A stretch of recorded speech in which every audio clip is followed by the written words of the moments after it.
Fala pessoal, sejam bem-vindos, canal Nação Brasil no ar, começando mais um vídeo recheado de informações importantíssimas. Mas antes, inscreva-se agora mesmo no canal, deixe o seu like e compartilhe esse vídeo com o máximo de pessoas. Assim você vai estar me ajudando demais. Giro na tela e notícias a seguir.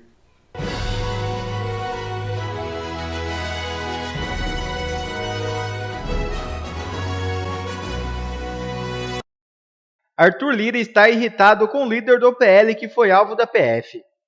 O presidente da Câmara, Arthur Lira, deixou claro a parlamentares sua irritação com o líder da oposição, Carlos Jordi.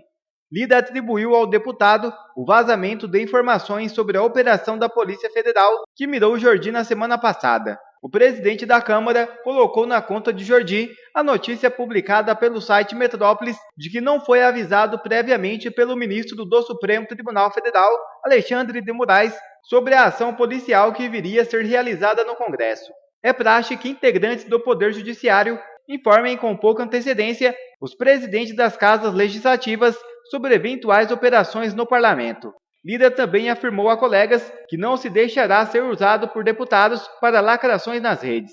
Aliados de Jordi relataram à coluna de Bela Megali que o deputado não foi o responsável por vazar a informação e que essa explicação chegou a Lira. Nesta manhã, Jordi e parlamentares da oposição realizaram uma reunião em Brasília para debater uma reação a operações da PF nas casas legislativas federais. A presença de Lira era esperada, mas o presidente da Câmara avisou que está em viagem no exterior. Então quer dizer que contra Jordi Lira é macho, mas para tomar uma atitude contra os abusos do Poder Judiciário é um covarde. Até agora não se pronunciou sobre o ocorrido. Jordi concedeu coletiva de imprensa nesta tarde e avisou que medidas serão tomadas para conter os abusos de Moraes. Nós nos reunimos há pouco aqui na liderança do PL, deputados e senadores, e o primeiro objetivo desse encontro é uma solidariedade ao nosso líder da oposição na Câmara, o deputado Carlos Jordi. Nós acreditamos que o que ocorreu, não é possível que continue a ocorrer, dado a fragilidade das provas que foram apresentadas, até porque nós defendemos que ninguém está acima da lei, todos podem e devem ser investigados, mas dentro do que preceitua a Constituição e a legislação pátria. Então, a nossa solidariedade ao deputado Jordi, que lidera a oposição na Câmara dos Deputados e, por isso, tem um simbolismo, não só por ser deputado, por ser parlamentar, mas por ser o líder da oposição no nosso país. Então, é muito grave o que está acontecendo, porque esse tipo de atitude dá a impressão de que se desumaniza uma parte importante da população brasileira que tem uma visão diferente a respeito do que é o Brasil, do que é o mundo, uma visão conservadora e uma visão de direita. O segundo aspecto da nossa conversa aqui, nós ainda estamos debruçados sobre ela, paramos para falar com vocês, é de que forma nós vamos nos comportar a partir do início do período legislativo, na Câmara dos Deputados e no Senado da República. Vamos definir uma pauta institucional, no sentido de preservar e de fortalecer as prerrogativas do Parlamento brasileiro, que dentro do espírito constitucional da separação dos poderes é um pilar essencial, importante, que representa o povo brasileiro na nossa democracia liberal. E há uma evidente hipertrofia, de um poder sobre o legislativo, em cima do legislativo. Então nós vamos definir em conjunto aqui pautas que unem a oposição, a situação, que dizem respeito à preservação das prerrogativas e de como o parlamento deve funcionar nesse equilíbrio necessário entre os poderes da República, entre o legislativo, entre o executivo e o próprio judiciário, que deve ser inerte e deve ser árbitro das eventuais contendas que a sociedade apresenta, e não um propositor de ações como está acontecendo agora, como um padrão.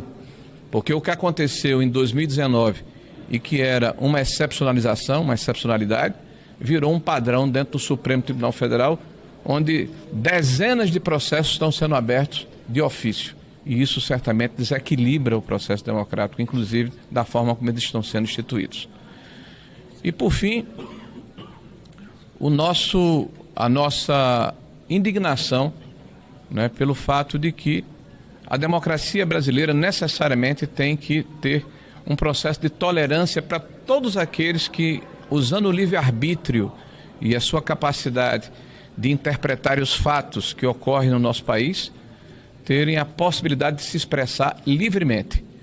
E nós estamos vendo agora uma crescente de vozes, né, que tentam cercear esse direito fundamental do cidadão brasileiro e que caracteriza a democracia. Eu vou passar aqui agora para o nosso amigo Jordi, que certamente vai falar a respeito da sua situação, mas também, principalmente, representando a oposição na Câmara e nos representando a todos nesse momento.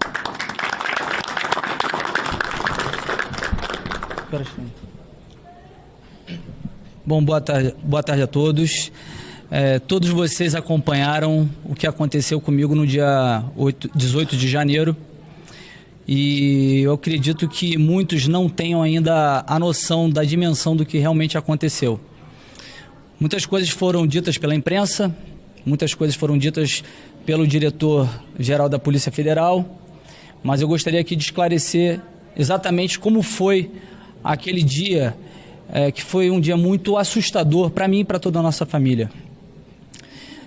Nossa casa é um condomínio, nossa casa tem 2 andares, a casa é trancada e eu fui acordado às 6 da manhã pela Polícia Federal batendo na porta do meu quarto. Eu durmo de porta trancada no meu quarto. Eu, minha filha de 1 ano e a minha esposa.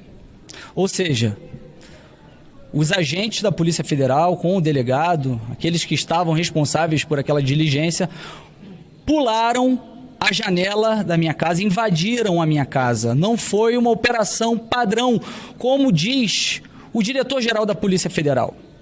Eles invadiram a minha casa pela janela.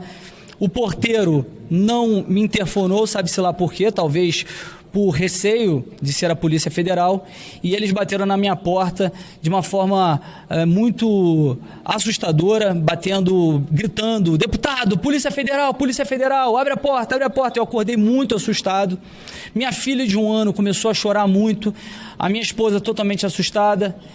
Eu fui abrir a porta do quarto e estavam os agentes com um fuzil apontado. De fato, estavam apontados sim para mim. Perguntando se eu estava armado, eu obviamente que não, porque estava de samba canção. Me perguntaram se eu tinha arma, eu disse onde estava a minha arma. Eles foram até o local onde estava a arma, pegaram a arma, me convidaram para ir até a sala no andar de baixo, abriram a minha casa, pegaram 2 pessoas vizinhas para que fossem testemunhas daquela diligência. Minto, antes disso eles ainda falaram: nós estamos aqui para cumprir um mandado de busca e apreensão. E eu falei: já sei, Alexandre de Moraes. Ele: exatamente. Não sabia o que era, mas desci e fiquei esperando aquela diligência acabar, os vizinhos acompanhando tudo aquilo que estava acontecendo. Pegaram um cofre na minha casa, eu disse que não precisava levar o cofre, que eu iria abrir o cofre. Estava lá meu passaporte diplomático, pegaram meu passaporte diplomático, pegaram R$1.000 dentro. Eu falei que se quiser levar minha fortuna, pode levar. Eles falaram que não precisava, já que não era uma quantia muito grande de dinheiro. E no final das contas, eles foram embora. Eu tive acesso depois às notícias que já estavam circulando. E aí fui entender que, na verdade, eu estava sendo alvo de uma operação, aliás, de uma etapa da Força-Tarefa da Lesa Pátria, da Operação Lesa Pátria. E aquilo ali me indignou muito, me deixou realmente muito revoltado, porque eu nunca incitei o 8 de janeiro. Eu nunca falei com qualquer pessoa que seja que aquilo ali deveria ser feito. Eu fui saber do 8 de janeiro no dia 7.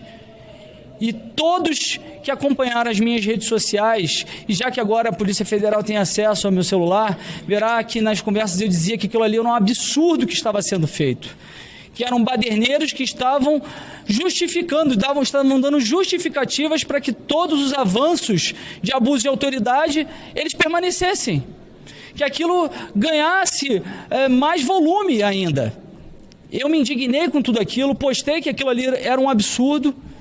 Nunca incitei ninguém para ir para a frente dos quartéis generais, embora todos têm o direito legítimo garantido pela Constituição Federal de se manifestar pacificamente, onde quer que seja. Creio que nem era o local apropriado, caso fosse contrários ao governo, porque realmente muitas pessoas estavam se manifestando contrariamente ao governo eleito, e isso é legítimo da nossa Constituição, mas em momento algum eu incitei nada, não há nenhuma conversa minha, nenhum tipo de mensagem em que eu estou fazendo declarações de apoio a qualquer tipo de coisa como essa que está acontecendo. E aí eu vi um papel muito ridículo que alguns veículos de imprensa fizeram, que assim, eu fico até me questionando quantas vezes eu fui enganado pela imprensa, porque eu vi alguns veículos colocando como se fosse realmente um fato verdadeiro, comprovado, de que eu tinha relações com tudo isso que está acontecendo, que tinham mensagens que demonstram que eu sou mentor e articulador de atos antidemocráticos, do 8 de janeiro, de bloqueios de rodovias. E eu me perguntava, que mensagens são essas? Que mensagens são essas, já que estão falando com tanta propriedade que há mensagens que demonstram que eu tenho participação com tudo isso? E aí veio a grande surpresa. Pegaram uma mensagem, uma troca de mensagens, em que o CVC me chama de meu líder. Meu líder. Quantos de nós aqui são chamados de meu líder em Brasília? Meu líder porque ele fez campanha para mim. E aí distorcem tudo o que ele disse, em que ele fala, qual direcionamento tem poder de parar tudo. E eu falo para ele, tá podendo falar? Me liga, ou posso te ligar, alguma coisa nesse sentido. E eu tenho plena convicção, não me recordo de qual foi o diálogo que nós fizemos, que já faz tanto tempo, mas eu tenho plena convicção de que eu falei, cara, isso não vai dar em nada. Isso não vai dar em nada. Acabou. Eu nunca incitei nada. Pegaram uma coisa totalmente distorcida para fazer uma perseguição com o líder da oposição na Câmara dos Deputados. Fizeram uma violência institucional contra a Câmara, contra a oposição, e uma violência contra mim e contra a minha família. Com nada, com absolutamente nada. É tão frágil aquilo ali, é tão frágil, que a imprensa deveria ter vergonha na cara e dizer que aquilo ali é ridículo, para que embasasse uma busca e apreensão. Um diálogo totalmente distorcido, sem nada que pudesse realmente dizer que eu tinha alguma relação, e uma foto que mostrava que o CVC estaria no 8 de janeiro, que foi uma foto adulterada por ele próprio, de uma infantilidade, uma imaturidade, uma burrice da parte dele, que nós descobrimos agora há pouco, que foi ele, de fato, que fez isso, mas a burrice ainda não é punida no nosso ordenamento jurídico. A imaturidade não é punida. Ele fez aquilo quando ele viu que deu errado, porque talvez ele estivesse ali feliz com as pessoas invadindo aqui Brasília, não estou falando invadindo os prédios não, mas quando viu que deu errado, ele foi e apagou. Inclusive a própria defesa demonstrou isso. Quando demonstrou que aquilo era uma foto adulterada, que era uma foto da posse do Bolsonaro em 2019, e inclusive o GPS dele, demonstrando que ele ficou em Campos, a defesa conseguiu a sua soltura com a revogação da prisão. E sabe-se lá por quê? A juíza que assumiu depois esse caso lá em Campos, remeteu para o STF porque viu um deputado. Gente, é inacreditável o que nós estamos vivendo.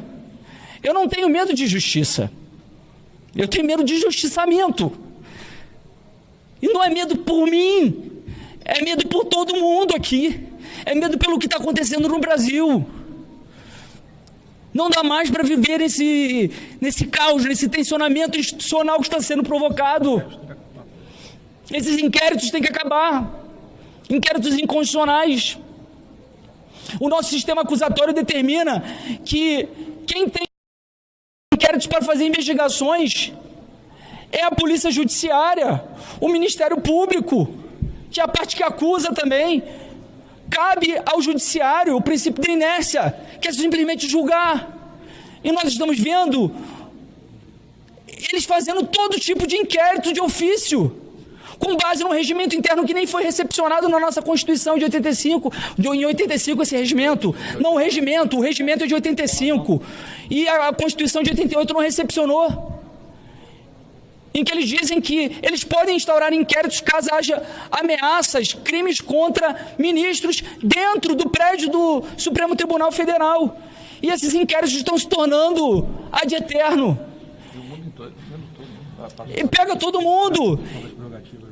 Olha o que nós estamos percebendo, é que tudo isso que foi acontecendo agora é uma pesca probatória para que possa pegar alguma coisa no meu celular, já que não encontraram nada. Não encontraram nada, um diálogo totalmente frágil para justificar uma busca e apreensão na casa de um deputado, e não um deputado qualquer, o líder da oposição. Somente em ditaduras os líderes da oposição são perseguidos. Uma pesca probatória para encontrar qualquer coisa, para incriminar qualquer um de nós, para incriminar, sei lá, o Bolsonaro.